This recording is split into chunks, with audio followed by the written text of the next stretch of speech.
Bueno, a las 8:53, esa discusión de ahorita entre ese borracho y esa mujer, yo se la voy a contar en su segundo capítulo. Y sí. Pero ahora vámonos con... A uno que le gusta la filoposia, Agárrate.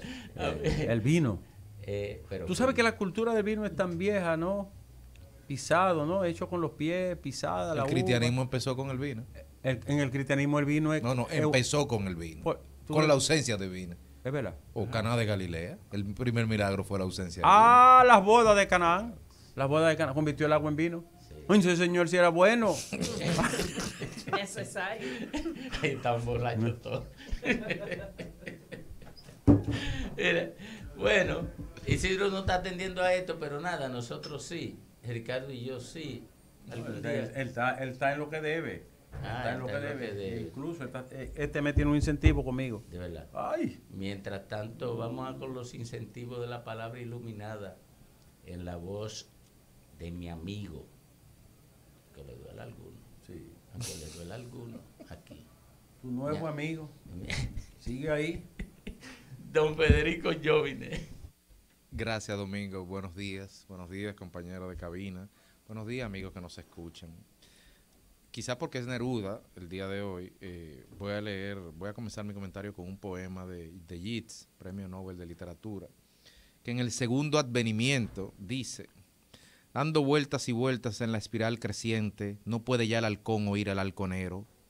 Todo se desmorona, el centro cede a la anarquía que se abate sobre el mundo, se suelta la marea de la sangre y por doquier se anega el ritual de la inocencia. Los mejores no tienen convicción y los peores rebosan de febril intensidad. Quizás, como todo poeta, el rol era un poco predecir el futuro y cantar el presente. Y es que la historia se está repitiendo. La historia siempre se está repitiendo de manera sospechosa. Y pensábamos y pensaron que en el fin de la Guerra Fría implicaba también el fin de la historia. Algunos autores pensaron eso, Fukuyama. Sin embargo, al fin de la Guerra Fría y el enterramiento, entre comillas, de las ideologías, y con tanta capacidad tecnológica sobre la mesa en ese momento, un occidente triunfante en términos ideológicos, rebosado de dinero y victorioso, pues desperdició 30 años.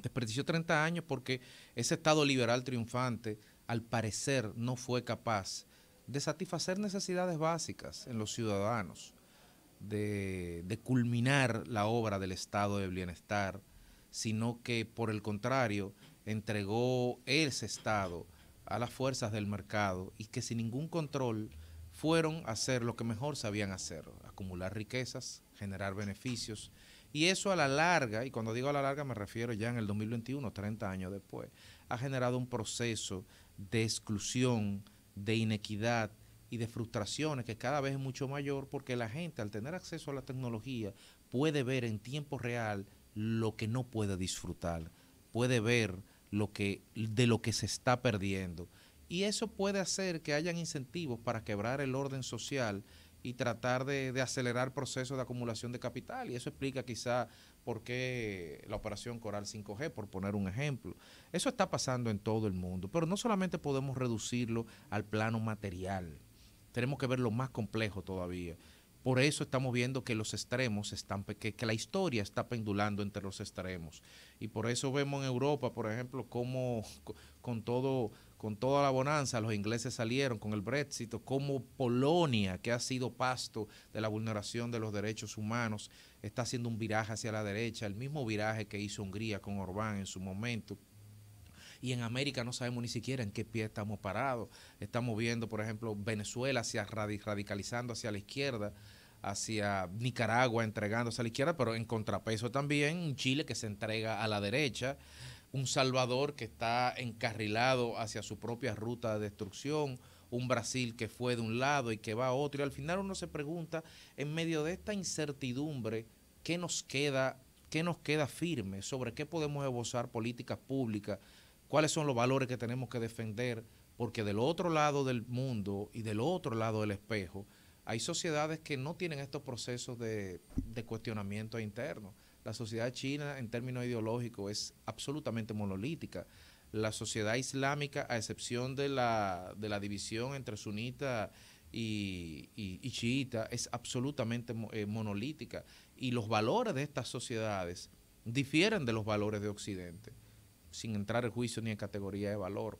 Pero en ese sentido es que podemos, por ejemplo, decodificar lo que está pasando ahora mismo y el jaque al cual está siendo sometida Europa, que es el jaque al cual está siendo sometida Occidente y por ende nosotros. Por eso podemos hablar de muros, por eso podemos hablar de deportaciones, por eso podemos hablar de migraciones, porque todo eso que está pasando aquí, por ejemplo, ya está pasando en otros lados. Antes de que se pensara aquí de hacer un muro, de que el presidente hablara de que iba a hacer un muro, ya los polacos se estaban planteando esto, los bielorrusos los lituanos se plantearon eso. Ahora mismo Europa está siendo acosada por una política dirigida de invasiones a través de migración, lo que le llaman guerra híbrida, últimamente los estrategas militares. Entonces al final uno se pregunta, ¿hemos vivido esto antes? ¿Es lo mismo? ¿Qué es lo nuevo? No crean que, por ejemplo, el Imperio Romano cayó en el 476 a.C. o que Constantinopla cayó en el 1452. No fue en un día que caen las cosas.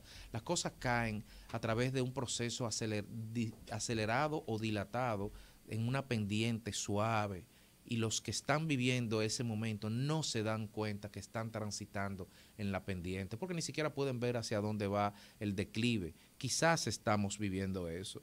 Quizás estamos llegando en ese momento en el cual la discusión ya no es si es de derecha o si es de izquierda como Latinoamérica, o como vemos en las redes, que si son conservadores o que si son liberales, que fue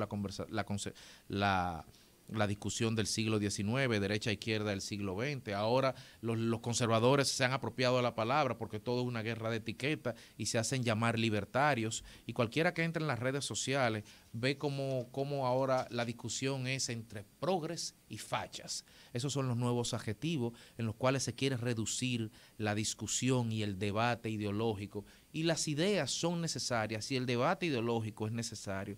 ¿Y por qué hablamos de todo esto si estamos en el medio de una gira y esto no nos viene a cuento? Pues sí nos viene a cuento, porque al final estamos viviendo un gobierno socialdemócrata, en teoría, por ejemplo, que está haciendo viraje de derecha.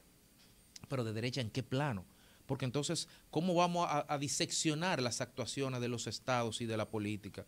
Entre los planos económicos, civiles, sociales, políticos. Es un menú multivariado que hay de opciones, y por eso entonces el prisma de la migración, que ayer vimos al presidente de la República hablar de la necesidad de que el Estado Dominicano, y estamos de acuerdo con eso, el sistema de salud del Estado Dominicano no puede cargar con la salud de dos países. Eso está bien, eso está muy bien desde el punto de vista económico, pero algunas personas desde el punto de vista social y desde el punto de vista de los derechos humanos podrían cuestionar esto. No estoy entrando en ese debate ahora mismo, pero podemos hablar de que no podemos tener un sistema que excluya parturienta, pero sin embargo pues estamos también hablando de construir muros. Estas discusiones que se están dando en República Dominicana se están dando en todo el continente, se están dando en toda la región. No somos ajenos al proceso migratorio, porque en definitiva lo que ha hecho la crisis del COVID es exacerbar, potenciar y agigantar las contradicciones inherentes al modelo capitalista. Nos guste o no, la crisis se va a resolver agudizándola. Entonces, tenemos que estar muy preparados en términos ideológicos para saber que la discusión que hay detrás de los muros es esa, que la discusión que hay detrás del Código Penal y de las 3 causales, por ejemplo, es esa. Que la discusión que se está dando es si los militares tienen que tener 2 jurisdicciones civiles, y si es tener sexo no autorizado dentro del matrimonio, es o no es violación, es lo mismo, porque al final de cuentas esto no es cuestión ni de derecha ni de izquierda, ni de progre ni de facha. Tenemos que luchar es por los derechos que nos asisten como individuos. Ese es el verdadero logro de Occidente, esa es la verdadera conquista que hay que defender, y esa es la conquista que no estamos aquilatando y que no nos damos cuenta, y creemos que cuando estamos hablando de un código penal, de 3 causales, de un muro, de parturienta, de migración, de deportaciones, no lo podemos relativizar a lo simple, a los hechos, porque si corremos el riesgo de no interpretar las cosas, en mi opinión, desde la lógica de lo que realmente importa, que son la consagración, defensa y mantenimiento de los derechos fundamentales que nos han tomado milenios conquistar y lograr, entonces en cualquier momento todo se puede venir abajo, y lo material solo se sostiene a través de lo espiritual y lo concreto se sostiene a través de lo ideológico. Por eso es necesario pensar y repensar estas cosas y verlo todo del prisma de las ideas. Esta es una lucha de ideas que está librando Occidente, una lucha que quizás no ha llegado a República Dominicana con el mismo nivel de virulencia que se está dando en otros países, pero en su momento la veremos. Ya vimos el tema de los 3 causales, en su momento veremos el tema del matrimonio igualitario entre personas del mismo sexo, porque de lo que se trata es de derechos, y pongo eso por poner un ejemplo. Pero si usted se siente incómodo por ese ejemplo, entonces podremos hablar de los derechos más difusos, como los derechos colectivos, como los derechos ambientales, por ejemplo. Algunas personas entienden que los derechos ambientales pueden estar supeditados a los derechos individuales, o que el libre tránsito puede supeditarse el derecho de libre tránsito y de libre reunión puede supeditarse a mi derecho a no ponerme una vacuna y exponer a los otros. Al final de cuentas estamos hablando de derechos. Entonces, seamos vigilantes un poco a esto, porque la sociedad, no el gobierno, la sociedad, no el Estado, la sociedad Occidente, la sociedad del mundo, está tomando un viraje muy peligroso hacia los extremos de uno u otro lado. Y sin importar cuál extremo sea el que finalmente se imponga, no debemos sorprendernos que en el 2024 estemos más a la izquierda, más a derecha y menos en el centro. Pero sin importar qué pase, lo que tenemos, no podemos perder de vista que el poder no puede tener la libertad de pisotearnos. Y a ese poder, sin importar de dónde venga y en qué se sostenga, siempre hay que mantenerse alerta y siempre hay que mantenerlo vigilado. Rumbo de la mañana.